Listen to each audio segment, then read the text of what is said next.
जय जगन्नाथ दर्शक बंधु। आज ହେଉଛି ଜାନୁଆରୀ ମାସ 7 ତାରିଖ 2025 ମସିହା ମଙ୍ଗଳବାର। ଆସନ୍ତୁ ଜାଣିବା ଆଜିର 12ଗୋଟି ରାଶିଫଳଙ୍କ ବିଷୟରେ। ପ୍ରଥମ ରାଶି ମେଷ ରାଶି। କର୍ମଜଞ୍ଜାଳ ବଢ଼ିବା କାରଣରୁ ମାନସିକ ଅସ୍ଥିରତା ବୃଦ୍ଧି ପାଇବ। କାନ କୁଆ କଥା ପାରିବାରିକ କ୍ଷେତ୍ରରେ ପ୍ରତିବନ୍ଧକ ଓ କୌଣସି ବିବାଦୀୟ ପରିବେଶ ସୃଷ୍ଟି କରିପାରେ। ପରୋକ୍ଷ ଶତ୍ରୁତା ବାଣିଜ୍ୟରେ କ୍ଷତି ଜମିଜମାର ଦ୍ୱନ୍ଦ୍ୱ ଅସ୍ଥିରତାର ମୁଖ୍ୟ କାରଣ ହେବ। ମନୋରଞ୍ଜନ କଳା ସାହିତ୍ୟରେ ଉନ୍ନତିର ଆଶା ରହିଛି। ପରବର୍ତ୍ତୀ ରାଶି ବୃଷ ରାଶି। ସ୍ଥଗିତ କାର୍ଯ୍ୟ ସମ୍ପନ୍ନ କରିବା ଦିଗରେ ପଡ଼ୋଶୀଙ୍କ ସହାନୁଭୂତି ପାଇବେ।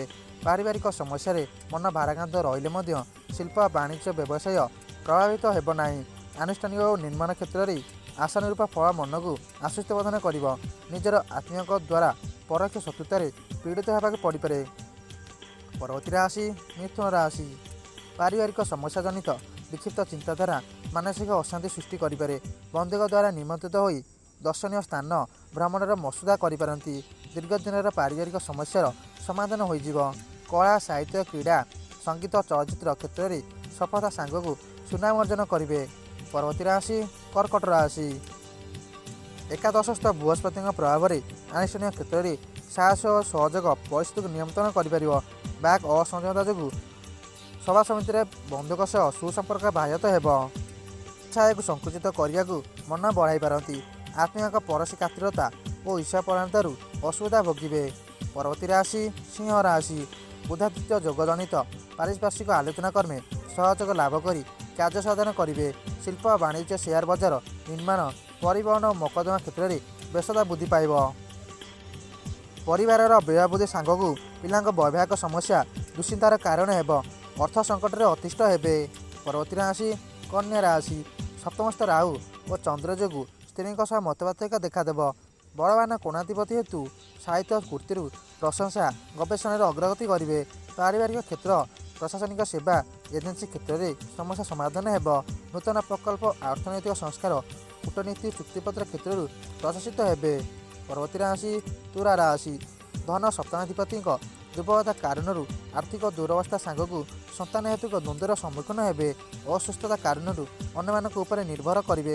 ରଚନାତ୍ମକ କାର୍ଯ୍ୟ ସଭାସମିତି ଆନୁଷ୍ଠାନିକ କାମ ଶିଳ୍ପ ବାଣିଜ୍ୟ ପରିବହନରେ ସୁଫଳ ପାଇବେ।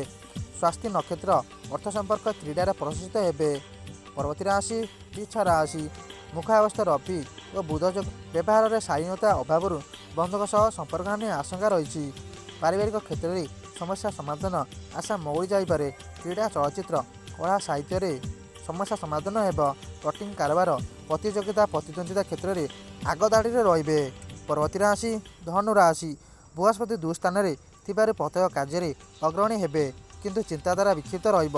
ଅର୍ଥନୈତିକ ସାମାଜିକ ରାଜନୈତିକ ଓ ସାଂଗଠନିକ କ୍ଷେତ୍ରରେ ଗୁରୁତ୍ୱପୂର୍ଣ୍ଣ ଭୂମିକା ଗ୍ରହଣ କରିବେ। କଚେରୀ ମାମଲା କଳା ସାହିତ୍ୟ ସଙ୍ଗୀତ ଭ୍ରମଣ ପ୍ରଭୃତିରୁ ସୁଯୋଗ ପାଇବେ। ପିଲାଙ୍କ ବିଶୃଙ୍ଖଳିତ ଆଚରଣ ଚିନ୍ତାର କାରଣ ହୋଇପାରେ। ପରବର୍ତ୍ତୀ ରାଶି ମକର ରାଶି। ଅନୁକୂଳ ଗ୍ରହସ୍ଥିତିର ଅଭିଳାଷ ପୂରଣ ଦିଗରେ ସାହାଯ୍ୟ କରିବ। ନୂତନ ଯୋଜନା ରାଜନୈତିକ ସଭାସମିତି ନିର୍ମାଣ ଓ ପରିବହନ କ୍ଷେତ୍ରରେ ଅଗ୍ରଗତି କରିବେ। ବ୍ୟବସାୟ କ୍ଷେତ୍ର ଦୂରଯାତ୍ରା ପର୍ଯ୍ୟଟନ ପରିବହନ ସକାଶେ ଅନୁକୂଳ ବାତାବରଣ ସୃଷ୍ଟି ହେବ। ଅର୍ଥ ସମ୍ମାନ ପ୍ରତିଷ୍ଠା ସାଙ୍ଗକୁ ବନ୍ଧୁଙ୍କ ଶୁଭ କାମନାରେ ମନ ପ୍ରଫୁଲ୍ଲିତ ରହିବ। ପରବର୍ତ୍ତୀ ରାଶି କୁମ୍ଭ ରାଶି। ରାହୁ ଓ ଚନ୍ଦ୍ରଙ୍କ ସ୍ଥିତି ପ୍ରଭାବରେ ପରିବାର ବନ୍ଧୁ କିମ୍ବା କର୍ମକ୍ଷେତ୍ରରେ ଭୁଲ ବୁଝାମଣାର କଳହ ଉପୁଜିପାରେ। ବିବାଦୀୟ ଘଟଣାରେ ଫଇସଲା ବନ୍ଧୁଙ୍କ ଦ୍ୱାରା ପ୍ରଶାସିତ ହେବେ। ଅଟକିଥିବା ସରକାରୀ କାମରେ ସଫଳତା ପାଇବେ। ପରିବାର କିମ୍ବା ଆତ୍ମୀୟଙ୍କ ବେଖାତିର ମନୋଭାବ ପରିସ୍ଥିତିକୁ ଜଟିଳ କରିଦେଇପାରେ। ଆଜିର ଅନ୍ତିମ ରାଶି ମୀନ ରାଶି। ଭାଗ୍ୟସ୍ଥାନକୁ ବୃହସ୍ପତିଙ୍କ ଦୃଷ୍ଟି ହେତୁ ଅର୍ଥନୈତିକ ଅଭିବୃଦ୍ଧି ସହ ନୂତନ ବନ୍ଧୁ ସମ୍ପର୍କ ସ୍ଥାପିତ ହେବ।